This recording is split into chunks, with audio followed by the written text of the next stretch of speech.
Мына бүгін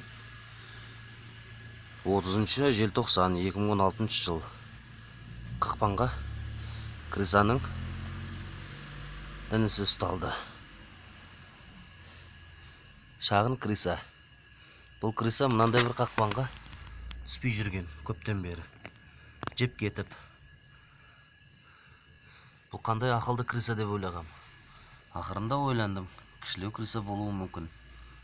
Мына кішілеу крысаға кішілеу қақпан қойылды.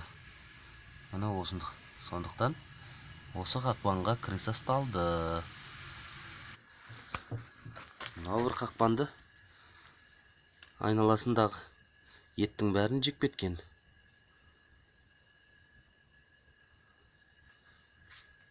Кішкентай крыса болған соң дәу қақпанға түспейді. Сондықтан оны кішілеу қақпанға ұстау керек. Мынау қақпанға крыса ұсталмаған.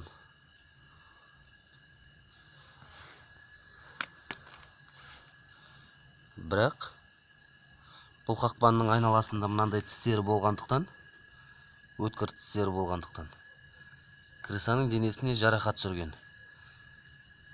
Жақсы бір удар алған және денесіне жарақат түсірген.